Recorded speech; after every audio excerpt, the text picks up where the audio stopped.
புத்திசாலி எறும்பும் சோம்பேறி வெட்டுக்கிளியும்.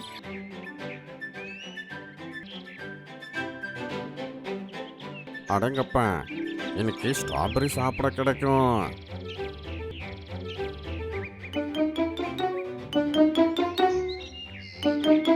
வா, எவ்வளோ டேஸ்டா இருக்கு. கிரீன்லாந்து காட்டுல அப்பதான் காலையில விடிஞ்சது. சேவல் சத்தமா கூவ ஆரம்பிச்சுது. அதை கேட்ட வெட்டுக்கிளியும் எழுந்துச்சுது. இந்த சேவல் சொல்ற பேச்ச கேட்கறதே இல்லை. அது பறந்து சேவல் கிட்ட வந்துச்சு.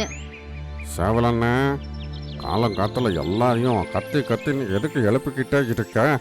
ஏன்னா எல்லாருமே எந்திரிச்சு அவங்க வேலையை பார்க்கணும் இல்ல, அப்பதான் அவங்க வாழ்க்கை ரொம்ப நல்லா இருக்கும். அட, மற்றவங்க எல்லாருமே வேலை பார்க்கணுன்னு ஆசையா இருந்தா நீங்க எதுக்கு அவங்க எழுப்புறீங்க? நீங்களே போய் அவங்க வேலையெல்லாம் பண்ணலாம்ல. அதை கேட்டதும் சேவலுக்கு கோபத்துல கண்ணு சிவந்துச்சு. வெட்டுக்கிளியும் அதை பார்த்து சிரிச்சுக்கிட்டு இருந்துச்சு. அதுக்கப்புறம் அங்க இருந்து பறந்து போச்சு. இன்னொரு பக்கம் ஒரு எறும்பு கூட்டம் அதோட தலையில நிறைய தானியங்களை சுமந்துக்கிட்டு அதுகளோட வலைக்கு போய்கிட்டு இருந்துச்சுங்க. ஒரு விஷயம் எனக்கு புரிய மாட்டேங்குது. சாப்பாடு தேடி நாம நம்ம வலையை விட்டு வெளியில போகும்போது தூரமா தெரியறது இல்ல, ஆனா திரும்ப வரும்போது மட்டும் எதுக்காக இவ்வளவு தூரம் மாதிரி தெரியுது? அப்ப எறும்பு ராணி சொல்லுச்சு, அட முட்டாள், வலி சிறுசும் இல்ல பெருசும் இல்ல. நீ சாப்பாடு தேடிக்கிட்டு வெளியில போகும்போது உன் கையில எதுவும் இருக்காது, அதனால சுலபமா வழியில நடந்து போயிடுவ. ஆனா வலைக்கு திரும்ப வரும்போது உன் கையில தானியம் இருக்கும், அத சுமந்துக்கிட்டு வரும்போது ரொம்ப கஷ்டமா இருக்கும். அதனால உனக்கு வலி ரொம்ப பெருசு மாதிரி தோணும். அத கேட்டு சின்ன எறும்பு யோசிக்க ஆரம்பிச்சது. அப்புறம் சொல்லுச்சு, ஓ, ஒருவேளை இதுதான் உண்மை போல. எல்லா எறும்புகளும் வலை பக்கத்துல போய் நின்னுட்டாங்க. அவங்க தானியங்களை அதே இடத்துல போட்டுட்டாங்க. அட, தானியத்தை ஏன் இங்கேயே வச்சுட்டீங்க? இத வலைக்குள்ள யார் தூக்கிட்டு போவாங்க?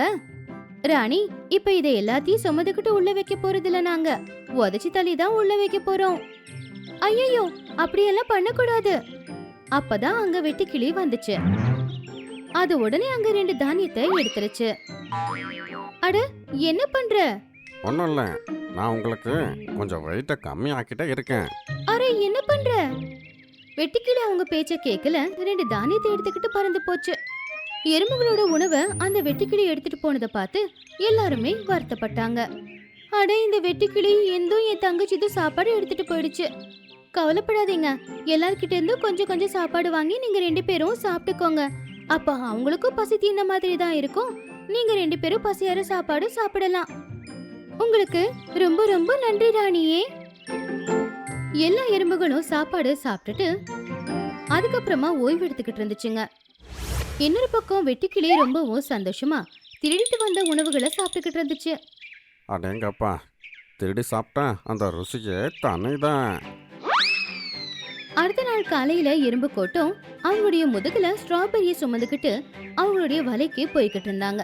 இன்னும் என்ன, வலைக்குள்ள போறதுக்கு கொஞ்ச தூரம் தான் இருக்குது அப்படின்னும் போது அங்க அந்த வெட்டுக்கிளி வந்துச்சு. அடங்கப்பா, எனக்கு ஸ்ட்ராபெரி சாப்பிட கிடைக்கும். வெட்டுக்கிளி அமைதியா அந்த ஸ்ட்ராபெரிய சாப்பிட ஆரம்பிச்சது. வா, எவ்வளோ டேஸ்டா இருக்கு. அப்படின்னு சொல்லி வெட்டுக்கிளி மெதுவா அந்த ஸ்ட்ராபெரி பழத்தை சாப்பிட்டுக்கிட்டு இருந்துச்சு. ஆனா ஸ்ட்ராபெரி பழத்தை வெட்டுக்கிளி சாப்பிடுற விஷயம் எறும்புகளுக்கு தெரியாது. அவங்க முன்னாடி போய்கிட்டே இருந்தாங்க. அக்கா, இந்த ஸ்ட்ராபெரியோட பாரம் கொஞ்சம் கொஞ்சமா குறைஞ்சிக்கிட்டே இருக்கே. அதான் நானும் யோசிச்சுக்கிட்டு இருக்கேன். திடீர்னு இந்த ஸ்ட்ராபெரியோட பாரம் எப்படி நமக்கு குறைய ஆரம்பிச்சுது அப்படின்னு சொல்லி அவங்க 2 பேருமே பேசிக்கிட்டு முன்னாடி போய்கிட்டு இருந்தாங்க. இப்படி இருக்கும்போது எறும்புகளின் ராணி பின்னாடி திரும்பி பார்த்து, அட, நீங்க என்ன பேசிக்கிட்டு இருக்கீங்க அப்படின்னு சொல்லி திரும்பி பார்க்கும்போது தான் தெரிஞ்சது, எறும்புகளோட முதுகுல வெறும் ஸ்ட்ராபெரியோட தோல் மட்டும் தான் இருந்துச்சு. பழத்தை எல்லாத்தையுமே வெட்டுக்கிளி சாப்பிட்டுருச்சு. அட வெட்டுக்கிளி, நீ மறுபடியும் எங்களுடைய சாப்பாடு சாப்பிட்டுட்டியா? அட, உங்களுக்கு நான் வெயிட்டை கம்மி ஆக்குறேன்ப்பா, நீங்க அதுக்கு எனக்கு நன்றி சொல்லணும் அப்படின்னு சொல்லி அது கொஞ்சம் கூட வெக்கமே இல்லாம சிரிச்சுக்கிட்டு அங்கிருந்து பறந்து போயிடுச்சு. இப்ப இந்த ஒரு ஸ்ட்ராபெரிய பாதி ஆட்களுக்கு மட்டும்தான் கொடுக்க முடியும். நம்மள பாதி ஆட்கள் இன்னைக்கு பசியோட தான் தூங்கணும் போல. வெட்டுக்கிளியோட தொல்லையால எறும்புங்க எல்லாம் கஷ்டப்பட்டுக்கிட்டு இருந்துச்சு. வெட்டுக்கிளிக்கு அவங்களுக்கு தொல்லை கொடுக்கறதுல ரொம்ப சந்தோஷமாவும் இருந்துச்சு. இன்னைக்கு பார்க்கலாம் எறும்புங்க இன்னைக்கு என்ன எடுத்துட்டு வருதுன்னு அப்படின்னு அது எறும்புகளோட வலை கிட்ட போனப்போ எறும்புகளின் ராணி எல்லார்கிட்டயும் இப்படி சொல்லிக்கிட்டு இருந்துச்சு. இந்த வெட்டுக்கிளி வர வர ரொம்ப பணிக்கிட்டு இருக்கு. நம்ம கஷ்டப்பட்டு சாப்பாடு எடுத்துக்கிட்டு வரோம், ஆனா அது ரொம்ப சுலபமா நம்ம எடுத்துட்டு வந்த சாப்பாடு சாப்பிட்டுட்டு போயிடுது. ஆமா ராணி, கடந்த 3 நாளா அந்த வெட்டுக்கிளியால நம்ம பசியோட இருக்கோம்.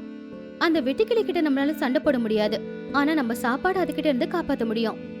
ஆனா அது எப்படி ராணி? இனி நாம சாப்பாடு நம்ம வலையில வைக்க வேண்டாம், புது வலையை கட்டி அதுக்குள்ள வைக்கலாம். இந்த விஷயம் வெட்டுக்கிளிக்கு மட்டும் தெரியவே கூடாது.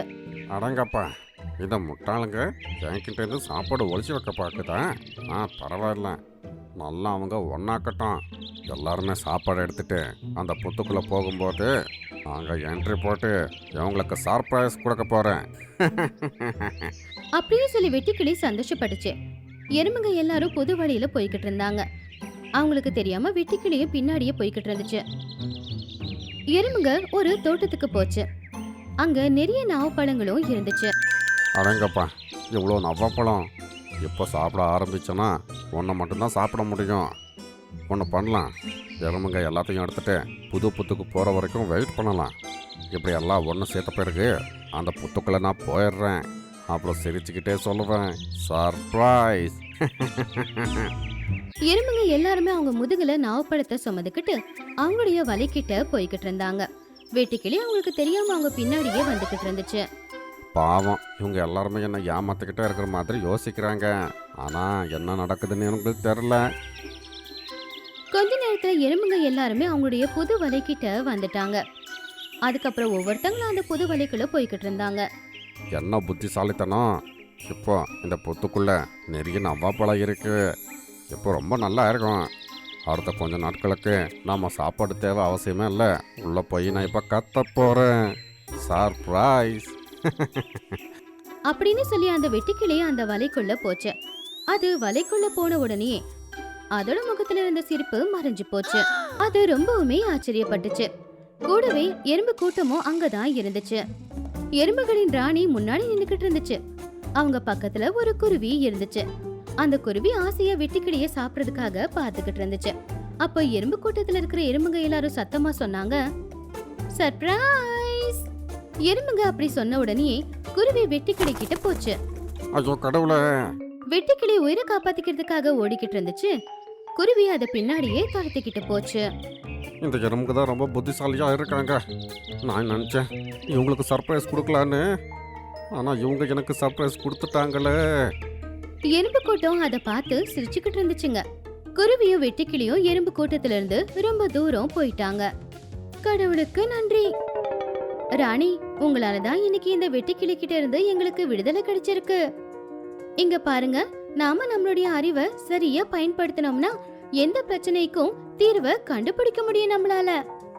அதை கேட்டு எல்லா எறும்புகளும் ஆமான்னு தலையாசிச்சாங்க. அதுக்கப்புறம் எல்லாரும் உட்காந்துக்கிட்டு நாவப்பழத்தை சந்தோஷமா சாப்பிட்டாங்க.